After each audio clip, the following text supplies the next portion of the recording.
Hello friends, welcome to my channel Creating Essence. I am Megan. Thanks so much for stopping by today. It's that time again, time for another pregnancy update. If you're new here, welcome. I am pregnant with baby number 7, and technically I have just started my 9th month of pregnancy. I am 33 weeks, so 8 full months, working on the 9th month now. I just had my 32-week appointment last week, and my 34-week appointment coming up next week will be my last bi-weekly checkup. After that, we switch to weeklies. Stuff's getting real. On to the most common question I'm asked: how am I feeling? Big. I'm feeling big, hot, sweaty. This is my first true summer baby. It is definitely a different experience to be this big pregnant at this point of summer. Overall though, I'm feeling very well.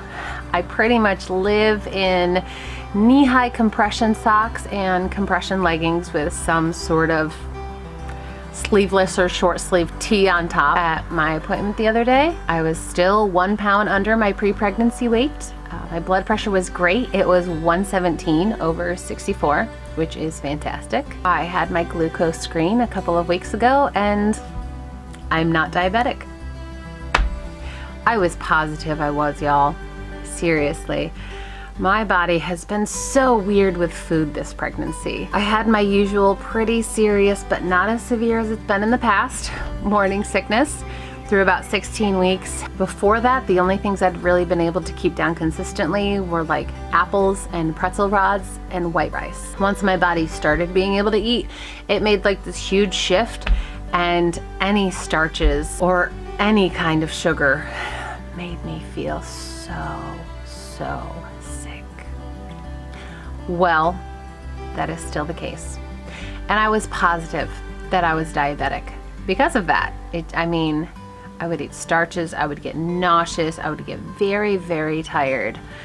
If I ate anything that was like downright refined sugar, I would literally feel awful and just groggy and sleepy for 2 full days. So yeah, not only am I not diabetic, I'm not even borderline. My numbers were amazing, even for someone not pregnant. I'd say my diet of mostly proteins like meats, eggs, beans, and tons of vegetables with a little bit of homemade and sourdough bread products thrown in, guess it's working well. Baby is growing big. To me, she feels small, but my midwife said she's just sitting very low, and that's kind of why her hiney isn't up very high. She said she can tell, she's a very experienced midwife, and she can tell by just feeling my belly that she's a good sized baby.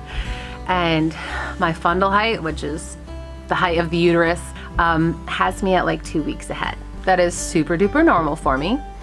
And it's super normal for me to have 9 to 10 pound babies. So looks like Giovanna's pretty well on that track too. Speaking of which, I get asked this all the time. What is her name? We put it in her gender reveal video that we posted in February, but her name is Giovanna Brielle. Giovanna is the feminine Italian form of John, and it means gift from God. And Brielle is French, and it means God is my strength. We love them both. The kids kind of developed the nickname Gia for her, so she's called Gia for short already. Josh and I have been taking pretty regular walks in the evenings once it starts cooling down for the day. We drive to the little village nearby and walk for about half an hour. So I've been able to stay active with exercise on top of all the regular gardening, puppy chasing, large family life stuff that we do on a daily basis here. I love taking an Epsom salt and lavender essential oil bath almost every single night. It helps so much to deal with the restless leg syndrome that I deal with always during pregnancy. She's growing very healthy and strong. She's incredibly active. We joke that her legs must be a mile long because the things and the kind of activity she does with her legs up here is just crazy. I've started going to the chiropractor because I've been having some achy hips and tailbone, and every now and then she likes to flip to breech.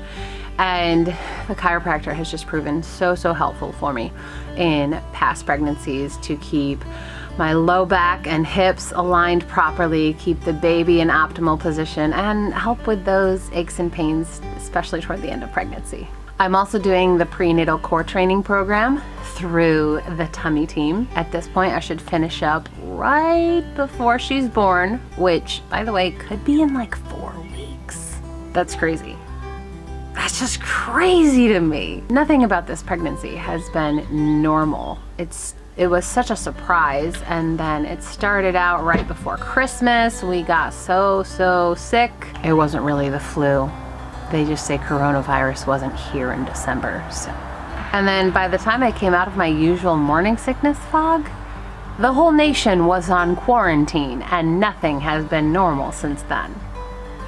So it's just, this pregnancy has flown by. All of my kids have been born in a teeny tiny window. I expect she will be born in that timeline too, but you know, if she's not, she's welcome to do whatever's best for her. I just expect she probably will, because after this many kids, I just expect it. But if she follows the same timeline as my oldest, she will be here in 4 weeks. If she follows the timeline of my fourth, she'll be here in about 5 weeks. If she follows the timeline of all the rest of them, she'll be here in 6 weeks. So, pretty much planning on the fact that in 6 weeks, I'll have a baby. 6 weeks is not long. There is so much that I have to do. So much. But that's what nesting is for, right? We are still planning to give birth at the birth center. I'm still feeling fantastic. I'm an excellent candidate for out-of-hospital birth. I love the midwives that we have been working with this time around. I have hired a doula. She's a very dear friend of mine, and I just kind of got to the point where I started having my big emotional hiccups that I've had in the end of pregnancy before that have really hampered things and sometimes caused hang-ups during labor too. So I decided I wanted to make sure that Josh and I both had the additional emotional support, someone who could kind of be an extra layer of emotional sounding board and support for me going into labor, so that I had an extra support person that really got what I had been dealing with for the weeks leading up to birth. I feel like, as a doula myself, but also as someone who's done this a fair few times before, it was just something that I needed. And also someone to help support Josh, because dads need support too. To have a support person there for him too,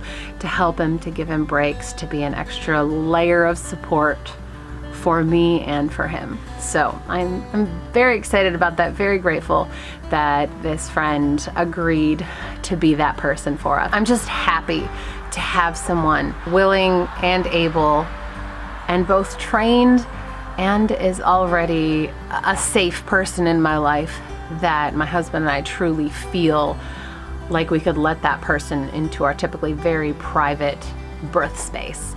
Because we are not people who have a party in the delivery room. We have always just been people that it's the midwives and us, and that's it. There's just been there have been a lot of issues and traumas in the past that, in order for me to feel like I can get vulnerable and relax and physically and emotionally open up as much as I need to have a baby, there have been very few people in our lives that have proven to be a person that we would both be okay with in that space. So we are really grateful to have this person for so many reasons. The sun is pretty much done setting, so I think it's time to wrap this up, because I'm losing my light. Thank you all so much for hanging out today. If you have any questions about anything, put them down there in the comments. I'm happy to answer. Given that we're getting toward the end now, and the requests that I've had on Instagram and in other YouTube comments, I think I'm going to switch to doing bi-weekly updates, so it's every 2 weeks instead of once a month. Kind of like doing these updates with you all. Anyway, I hope you all are having a wonderful week, and I will talk to you again soon. Bye-bye.